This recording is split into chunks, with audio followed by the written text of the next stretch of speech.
Hello guys, welcome back to my channel, my brother. Jumpa lagi sama saya, siapa lagi kalau bukan John Itung. Oke teman-teman, di kesempatan kali ini kita akan sedikit dulu membahas tentang power supply atau PSU.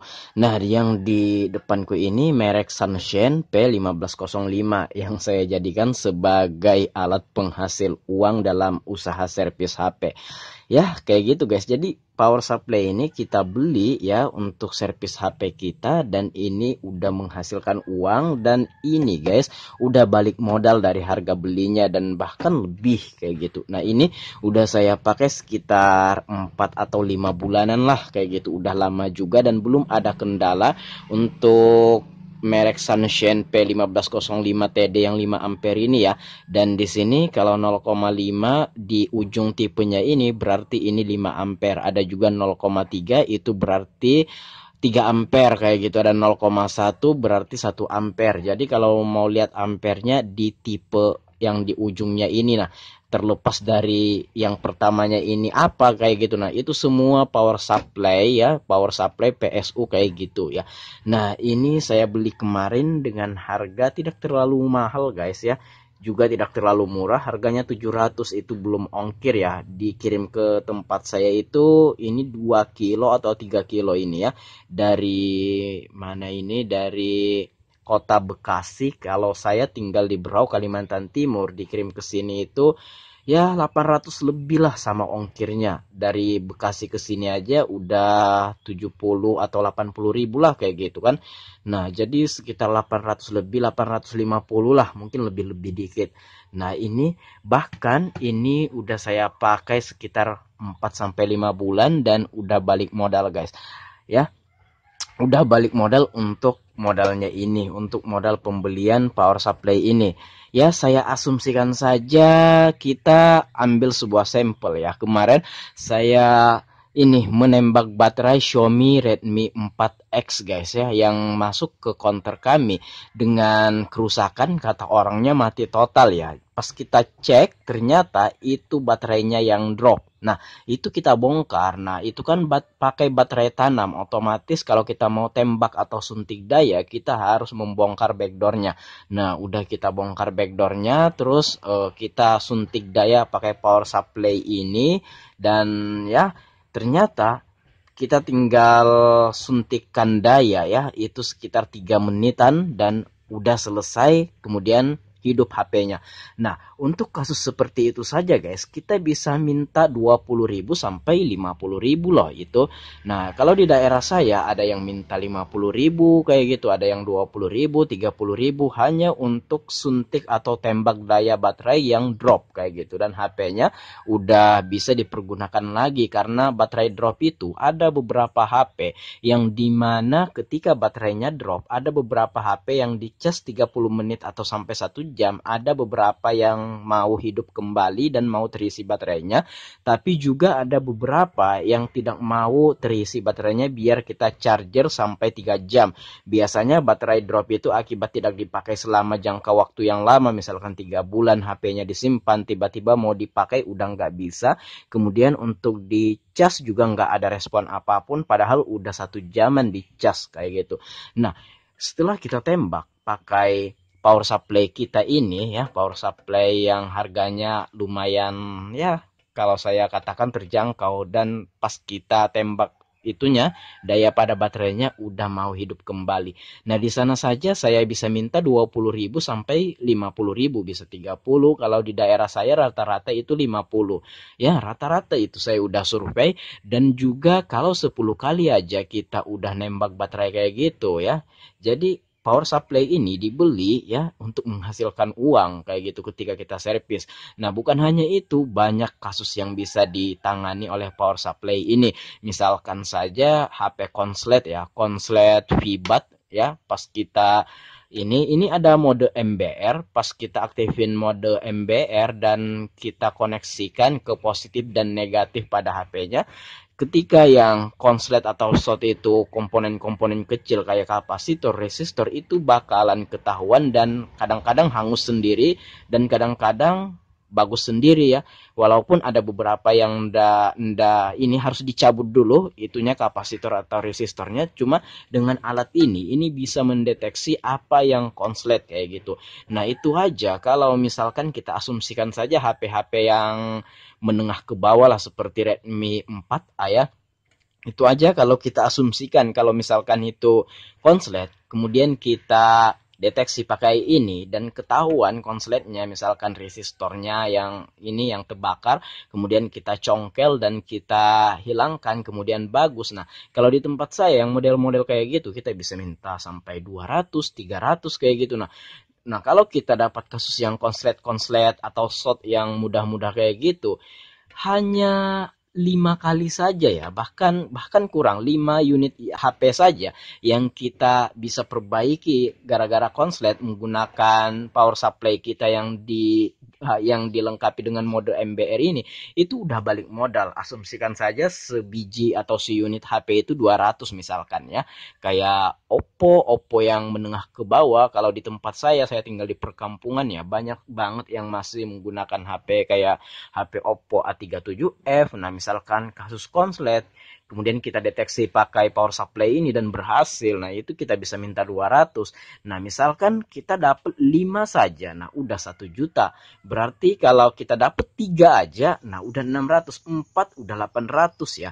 Nah, jadi 5 lah kita balik modal. Meskipun ada lebih-lebihnya dikit kayak gitu kan. Jadi 5 unit HP dengan kerusakan konslet ya, tipe HP menengah ke bawah misalkan kayak Oppo A37, 5 unit HP udah kita balik modal, bahkan ada lebihnya sedikit kayak gitu. Belum lagi baterai-baterai yang drop kayak tadi Xiaomi Redmi 4X kayak gitu. Itu aja di sana sebenarnya selama saya membeli ini sampai sekarang, saya hitung-hitung ya di penyuntikan atau ini penambahan daya pada baterai itu saja udah balik modal saya ya, udah berpuluh-puluh unit HP yang saya tembak daya baterainya pakai ini.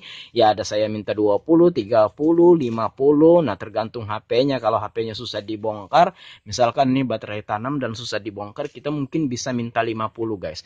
Nah jadi kalau 50 saja sebiji HP, nah 10 HP udah 500 kan. Nah, di sana aja kita nyaris balik modal. Nah, nyatanya setelah saya beli ini sampai sekarang saya pakai, kalau saya hitung-hitung, mungkin ada 20 unit HP atau lebih yang udah saya suntik daya baterainya. Nah, kalikan aja 50 misalkan. Nah, 20 kali 50 udah berapa? Udah 1 juta kayak gitu. Nah, jadi power supply ini sebenarnya selain mendeteksi alat-alat atau komponen yang konslet, juga bisa menghasilkan uang. Dengan cara itu tembak daya baterai yang drop, kita bisa minta 30, 20, 50. Apalagi ada fitur MBR-nya kayak gini, tambah enak. Kalau HP konslet, 100, 200, 300 kita masih main ya. Oke, coba kita tes dulu aktifin mode MBR-nya. Untuk power supply Sunshine P1505TD ini, cara mengaktifkan MBR-nya adalah tekan ininya, yang puter-puterannya ini tekan sekali. Nah, OCP on ini berarti proteksinya on, berarti MBR-nya yang off. Kalau kita geser, nah OCP off berarti ini proteksinya off. Nah, kalau on ya, misalkan nih kita konsletkan atau kita shortkan, dia akan bunyi pit pit pit kayak gitu. Nah, itu berarti menandakan HP-nya ini terproteksi. Nah, seandainya ketemu dengan HP konslet, dia langsung bunyi guys. Jadi ketahuan bahwasanya HP tersebut konslet. Coba kita aktifin mode MBR-nya, tekan sekali, OCP-nya kita off-kan, maka mode MBR-nya bakalan aktif. Iya. Nah, coba di sini, nah OCP on. Nah, kita on kan. Nah, PT ini adalah yang pit pit pit. Kita mau berapa? 5, 10, 15, 20, 25. Oh, kebanyakan 5 pit pit saja, itu panjang ya. Coba OCP-nya kita off kan, kemudian mode MBR-nya telah aktif. Nah, di sini kalau kita ketemu HP yang konslet, misalkan konslet Vibat, itu paling gampang langsung ketahuan itu konsletnya yang mana. Coba perhatikan, ini bakalan berasap guys. Teman-teman perhatikan. Tuh asapnya tuh panas ya. Jadi ini dilengkapi dengan MBR mode yang bisa mendeteksi kalau HP konslet, bahkan bisa menghanguskan yang konslet tersebut, misalnya kapasitor, resistor yang kayak kutu kecilnya itu. Nah, itu aja udah bisa kita minta 100, 200, 300. Nah, tuh perhatikan teman-teman. Iya, kabelnya ini panas banget, guys. Ini nah tuh asapnya keluar. Widih, panasnya. Oke, selesai sudah. Jadi ya kalau teman-teman punya budget sekiranya 500 dan pengen beli power supply, saya sarankan ya tambah-tambah lah yang mode MBR kayak gini ya. Selain kita bisa gunakan sebagai power supply, suntik daya baterai, atau itulah menjalankan HP yang nggak ada baterainya, juga kita bisa pergunakan sebagai mode MBR yang dimana sebagai penghilang konslet.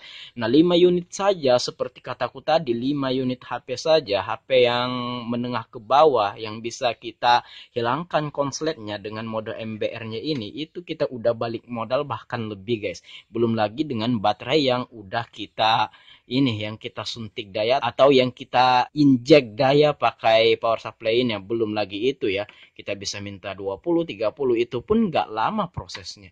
Oke, inilah power supply saya yang udah saya pakai sekitar 4 sampai 5 bulan, dan ini udah balik modal dan barangnya masih bagus. Ada juga yang komen-komen di video pengunboxingannya ini, nanti aku taruh link di deskripsi ya, pengunboxingan untuk power supply Sunshine P1505 ini. Nanti aku taruh linknya di deskripsi. Ada juga yang pakai ini belum ada sebulan, ada juga yang rusak, ada yang baru 3 bulan udah rusak, tapi saya udah 4 sampai 5 bulan bahkan saya sering gunakan. Ini enggak rusak-rusak dan malah bagus ya. Ini yang 5 ampere. Ya mungkin ini mungkin produk itu ya mungkin ada yang bagus, ada yang tidak. Mungkin saya dapat yang bagus kayak gitu ya, dan mungkin teman-teman dapat yang kurang bagus karena ada yang baru pakai kurang sebulan, itu pun jarang dipakai udah rusak. Nah, ini 5 bulanan masih oke-oke saja dan bahkan udah balik modal ini. Oke, inilah power supply penghasil uang dalam servis HP saya, dan ini udah lebih daripada modal yang udah kita dapatkan dari power supply ini. Dan ini wajib untuk teknisi servis HP, karena kalau nggak ada power supply susah loh kita servis HP. Ini bisa mendeteksi mesin konslet, atau kalau HP nggak ada baterainya bisa kita nyalakan pakai ini, terus juga bisa kita analisa kerusakan HP pakai power supply kayak gitu. Jadi ini penting dan berguna banget, dan saya udah balik modal. Inilah mesin penghasil uang saya di servis HP. Oke, mungkin demikian saja video kali ini. Oh, sebentar sebelum saya akhiri, kalau kita punya budget yang 100-200, Bang, power supply yang bagus apa?